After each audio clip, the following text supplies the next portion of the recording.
I love album covers in the place that they operate as accompaniment to a piece of music. They can make great music greater, and they can make bad music a little less bad, still bad. Album covers come in many different shapes and sizes, whether it's just the title of the album, a heavily abstract art piece, or it's just some fucking guy. They can still elevate the music in ways that the music simply can't. For example, let's say the cover of F sharp A sharp Infinity by Godspeed You Black Emperor. It's a fantastic cover. When I see this image, I hear the music, and when I hear the music, I picture this cover in my brain. The world displayed on the cover feels like the same world that the music takes place in, if that makes sense. They are so intertwined, I would never want one without the other. And then I see an album cover like Coal Chamber by Coal Chamber, where it just looks like this. This is a nu metal album, by the way. I think that the best album covers are the covers that can both add to the music and stand on their own as a cool picture or work of art. A cover like, if you're reading this, it's too late. It's not bad, but without the music, why would I go out of my way to look at this image? Or another example of this are album covers that are just one singular color. If Donda is your favorite album cover, you are probably blind or one of those die-hard Kanye fans. The Beatles' White Album. They weren't lying. This is a Beatles album that happens to be white, but that's all this album cover tells you. To be fair, I don't think it's a bad cover. I think it fits the album, but it's boring. I'd never want to see this album cover outside the context of the album. But then on the other extreme, you got Black Midi, all three of their covers. These are all basically perfect. I can't decide personally if I like Schlagenheim or Hellfire more, but what I can say is that these hectic images perfectly match the music. For Schlagenheim, the idea of controlled chaos feels as perfectly represented by the cover as it does the music, with this amalgamation of things that feels like it could collapse at any moment.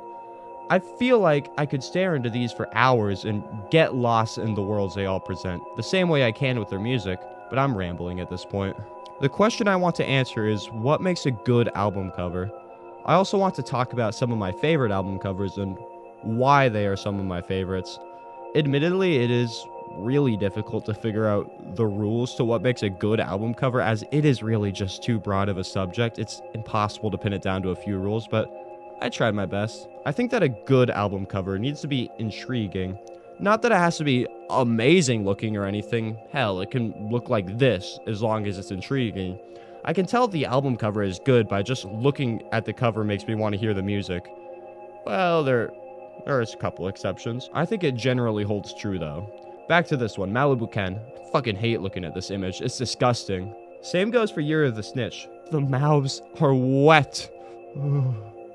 These covers are putrid, but they work as album covers as I am genuinely interested in hearing whatever the hell these albums sound like, and I think these covers do a good job because they both do indeed look how they sound.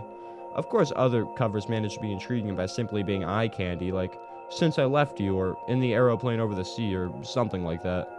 I think my favorite kind of album covers are covers that can be viewed as slightly unsettling or mysterious, like By the Time I Get to Phoenix. It's a screenshot of a documentary with a bunch of filters put on it, and the result, it's hard to tell what's going on. There's a certain degree of mystery here. Who is this person? Why are they red? What are they standing on? Are they flying? Is that the sun behind them, or is that their head? The mystery of all this gives the cover a slight unsettling edge, or I don't know, maybe I'm just a pussy, but this slight edge intrigues me to no end. If you never heard this album but only saw the cover, I feel like it is a safe bet you'll either remember the cover or want to hear what the album sounds like, which again, the cover fits the music perfectly. Some of the best album covers I've ever seen are the covers to Everywhere at the End of Time. If you don't know already, if you're 5 years late to it, but Everywhere at the End of Time is a 6.5 hour long album split up into 6 parts or stages, each stage having their own cover. The music is made up of sampled ballroom music and is meant to represent the mental decline of a dementia patient. The first stage presents these ballroom samples as they are, but with some distortion and clipping here and there, but it's generally a pleasant sounding album. Stage 2 is slightly more distorted and more clipping and more editing to fuck with the music, and then Stage 3 has more of that, then 4 even more, then 5 is even more than that. By stage 6, a theoretical dementia patient has lost their grasp on the world, leading to the music being completely unrecognizable, with next to no detectable songs, leaving a wasteland of noise. If you want to learn more about this album, here are some great videos on it. Mainly, I'm talking about the album covers. I love these covers and how they represent the ideas of dementia. Stage 1 seems to be a roll of paper. The finer details are kind of lost, but you know what it is. Stage 2, it's a flower pot. Again, you know what this is, but it brings up more questions than answers, like, what is the pot made of? What are these flowers? Why is it shaped like that? Stage 3 is a big flower. Stage 4 is the head of a statue, I think. Stage 5 is... You can be the judge on that one. It kind of looks like the horse piece from Risk. Stage 6 is a blank canvas. The fact that it's so simple and understandable compared to the others is genuinely terrifying to me. The perfect accompaniment to the black hole of noise that represents the loss of one's grasp on the world. The first 5 stages creep me out a little due to the mystery of it, but stage 6 creeps me out with just how juxtaposed it is with the others. I know this tangent has been really long, but goddamn, these covers fit the music perfectly. If these covers don't intrigue you, I genuinely don't know what would. Anyways, I think most good album covers fit the sound of the album. Again, there's always exceptions, but most of my favorite album covers just fit. Like the Radiohead album covers, I feel like all of these images fit their respective albums, like the confusing collage that is OK Computer, which was created by layering and distorting these images without any undo button. This image feels as beautiful and alien as the album itself sounds, and I cannot think of better accompaniment than this image. I love the pure hellscape that is Kid A's. It really fits the very doomy and gloomy atmosphere of the album. I doubt I could even think of an album cover that better displays weird mid-90s alt-rock better than the cover to the Benz. Okay, maybe there's a couple other ones, but I love the Benz cover. I know a lot of people don't like it, but this fucking rules. The text looks so good and the image is so unserious, but in the best way possible. I love this. But what if the album cover doesn't match the music? Well, this is a post-rock album, believe it or not. What about this one? What is this, death metal? Screamo? It's indie folk? It's indie folk. I love this.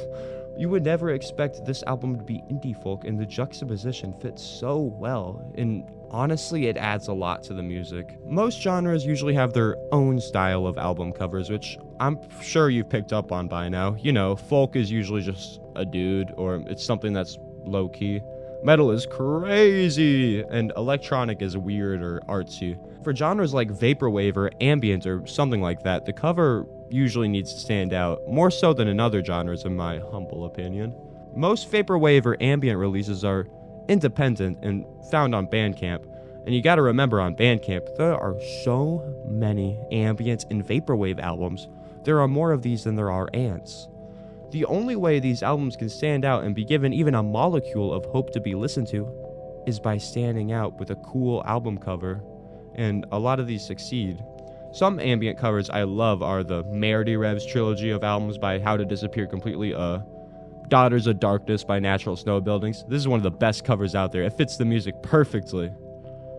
The album has 2 covers, but one is way better than the other, like obviously better. I'll probably make a video on this album in the future, maybe. I am really lazy, so I doubt it. I doubt I'll even finish this one, to be honest. I'd be very surprised if I did. Anyway, moral of the story. You notice basically every vaporwave album cover fucking rocks? It's because they need to, or no one will listen to it. The artist Marcel Duchamp once said that title is an invisible color. He was talking about abstract art and how a lot of abstract art pieces have weird or seemingly unrelated titles, or titles that serve as a key to understanding the work of art. The title can add to a piece without physically changing it in a way, hence why it is the invisible cover. God damn it, I said the wrong one. The title can add to a piece without physically changing it in any way, hence why it is the invisible color.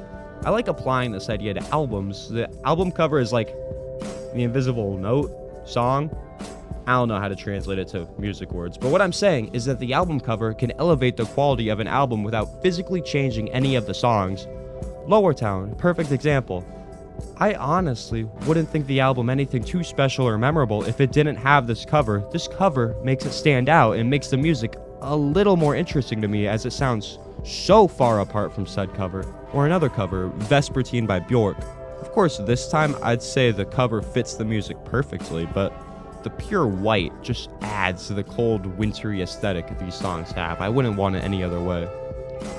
But what about some things to avoid in album covers?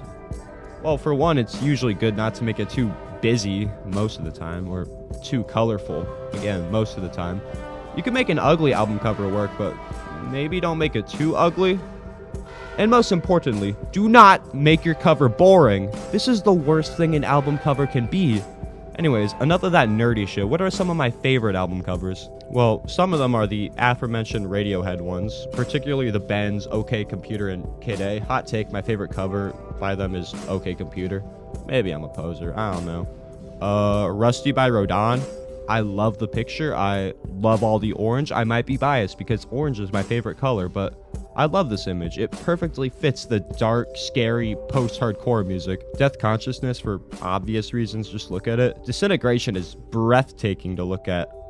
Filth by Swans is not breathtaking to look at, but I love it nonetheless. Venerology by Merzbow is really scary, and it gives me the heebie-jeebies. I have a shirt of it, and I piss myself every time I look at it. That one album by Sparks, Henri's debut album, I think, is a very underrated cover. Yeah, that's all I got right now.